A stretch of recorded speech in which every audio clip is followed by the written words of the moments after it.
Hello, we're back. What? Already? Yes. So, okay, how can we intro this? Well, hello, we're back. Yeah. That's not interesting. How does that capture the viewer's attention? The first word should be like, hey, I haven't heard that before. Scene 1, Apple, take 2. This is Sam and we're here to give you some more gaming news. Please remember to like, comment, and subscribe before we give you anything valuable, because that's how it works on YouTube, huh? Thank you very much. Yeah, I can't do this. Okay, We have to let's think continue. of the first word that'll make people want to... But no, I'm saying that should be the intro now. Titties.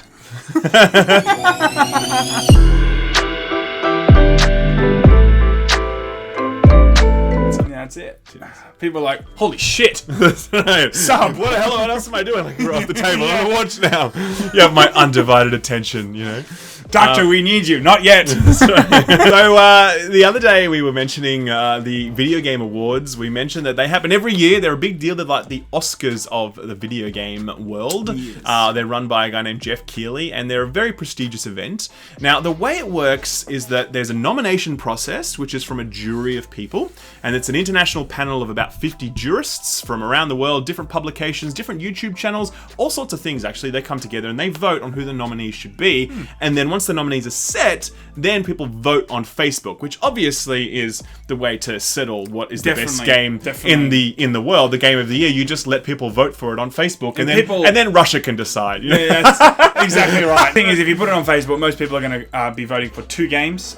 People already know what those two games are, of course, FIFA and Call of Duty. That's right. And that is it. And they're not even in the nomination for Game of the Year, so Russia will have to work especially hard to make that happen. One of the categories that's really interesting, though, is most anticipated game. And it basically is exactly as it says, you know, which game are you most looking forward to next year? And I thought that the nominations were actually really interesting. These are the nominations set by the judges, by the way, and they were as follows. There was Monster Hunter World, which, okay, we'll come back to that. There was Marvel Spider-Man, God of War, there was Red Dead Redemption 2, and then there was The Last of Us. So that's a pretty good list. Like, I feel that God of War and Spider-Man, I don't know, that feels to me like, is it really the most anticipated game of the year? Wait! Who are you? Like a somebody, fuck you, bitch!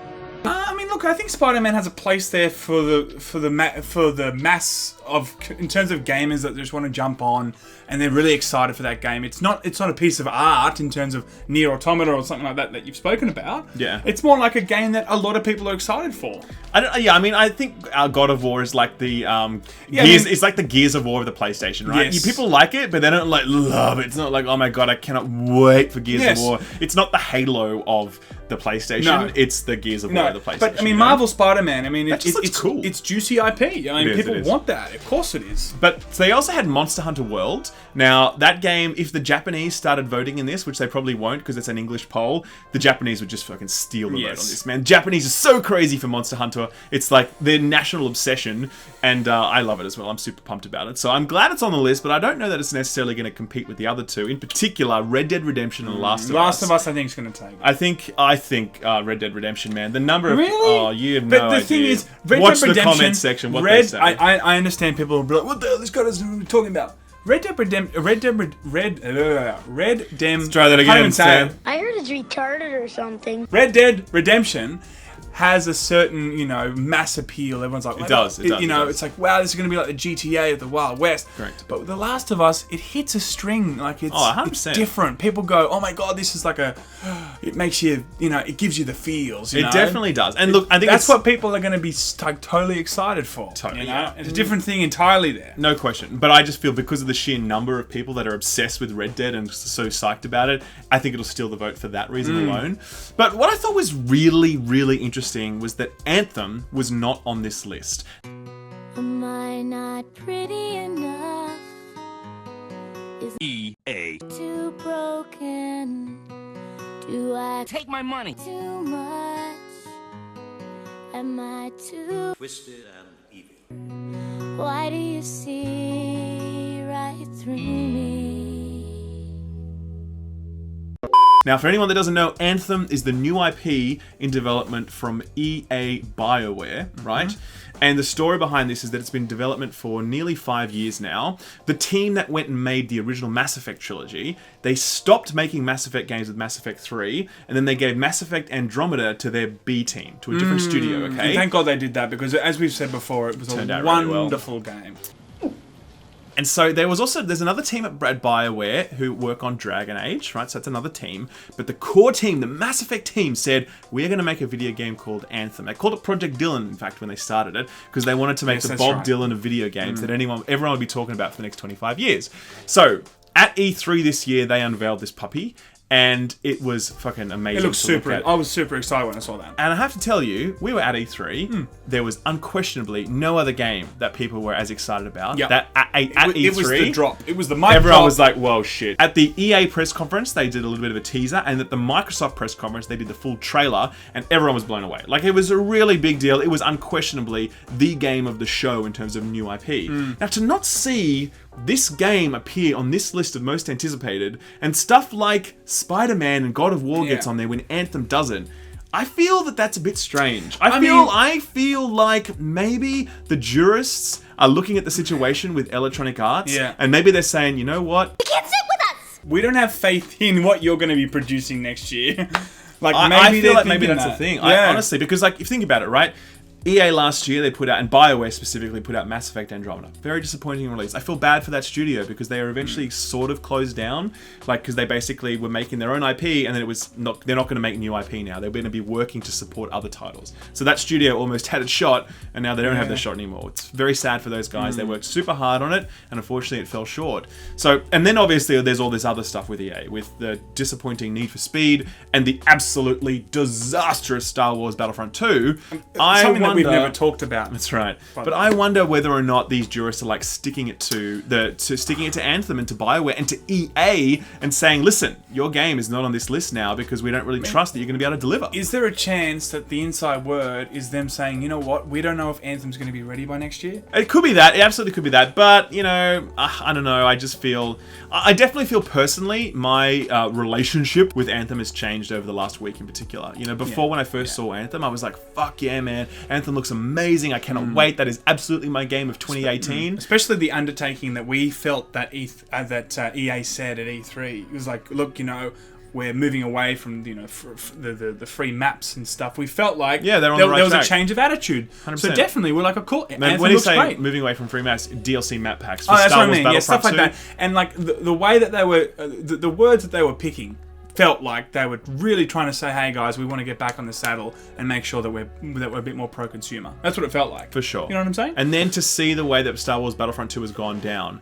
it has definitely affected my Anthem hype. I made a video now that has 250,000 views talking about the fact that I'm just fucking hyped about Anthem. And I was unashamed about it because I was like, I know lots of people like to hate BioWare, but I was really hyped about Anthem because it has the old team that worked on the original Mass Effect. It has my favorite writer ever, Drew Karpathian, the guy who wrote like basically every good BioWare game ever, on that team leading the writing. It's got some fantastic talent on that game, and I was just like, you know what, come at me haters, I'm pumped about Anthem. But now it's very different. Having seen what EA has done to Star Wars Battlefront 2 and the way they've crammed microtransactions into that game. One that's made entirely out of evil. Entirely. And such a thing has never been done? Just make it happen. Oh dear. I just think that maybe there's just a level of distrust about this product. I see. You know what I mean? Like, between BioWare's disappointing launch, between the conduct of EA, maybe that I think these jurors, because there's 50 of them, all quite respected, by the way. These are not trashy publications or whatever. These are proper people who, like, have a voice in this industry. Yeah. And they looked at the landscape and they said, Anthem is not one of our most anticipated games for 2018. And I think that's a big call. I thought that you were going down the path of them almost taking a stand about what EA has been doing. And they were pretty much saying, you know, yes, that we didn't have confidence in what you were doing, but more than that, it was more that we don't want to include a game that we think will be riddled with potential microtransactions, and we don't want that to represent what we hold up as the most anticipated games of next year. I mean, I don't know. I don't know if they're thinking it through in that level of detail. I just think that perhaps they were getting a sense that EA and BioWare weren't necessarily up to the task of delivering on the hype that we were promised. Because I can tell you, at E3, this was the number one game. It was this and actually Red Dead Redemption 2. And Spider-Man. Everyone was pretty hyped for that. It was totally different. It was really hyped for that. Everyone loved it, don't get me wrong, but Anthem it was like this presence over the entirety of E3. It was like, this Everyone is a was new talking thing. about it. This was the thing. Yeah. And now it's just all of a sudden upped and vanished on the list of most anticipated games. And I just feel that I sense that there's something going on there. I definitely don't think it's gone for good, though. You wait. The amount of marketing they'll put behind it, the amount of people that they'll get back on side, because, you know, we as included, we have short memories, and then there'll be 3 months before Anthem comes out, and you'll hear videos from this bloke saying, "I can't wait for Anthem. My God, it's gonna be so that's good." not true. That's not true. You've heard it now. He's said it that he won't, but we'll see. Listen to me. Trust me. We on this. will see. I will. This exercise, the way we've seen Star Wars Battlefront 2, has forever changed the way that I will cover video games. I cannot buy into hype anymore unless I know what the monetization model of a video game is going to be. It's not fair to get excited about a game and then to learn afterwards that it's riddled with microtransactions. So I said to myself, when it comes to Anthem now, when I cover that game, it'll be only when I know how they're going to charge me for it. Yes. Anything before then, I don't care. Like, I don't care. It could be the Ralph's greatest. all about- It could be the greatest game ever made, and I'm going to be like, tell me how I'm going to pay for it. Otherwise, I don't want to talk about it. You know what I mean? Ralph's all about the pro consumer, and, you know, I have to know that it's going to be okay for my fellow people that watch me. Whereas Sam is just a disgusting fucking sellout. I actually am. EA's going to call me out. Hey, listen, we've got a new game coming out. I'm like, does it have microtransactions? I can tell him that That's right. it doesn't. He's like, can I get 10% of the take? You know, 10%, and I'll say that I love it.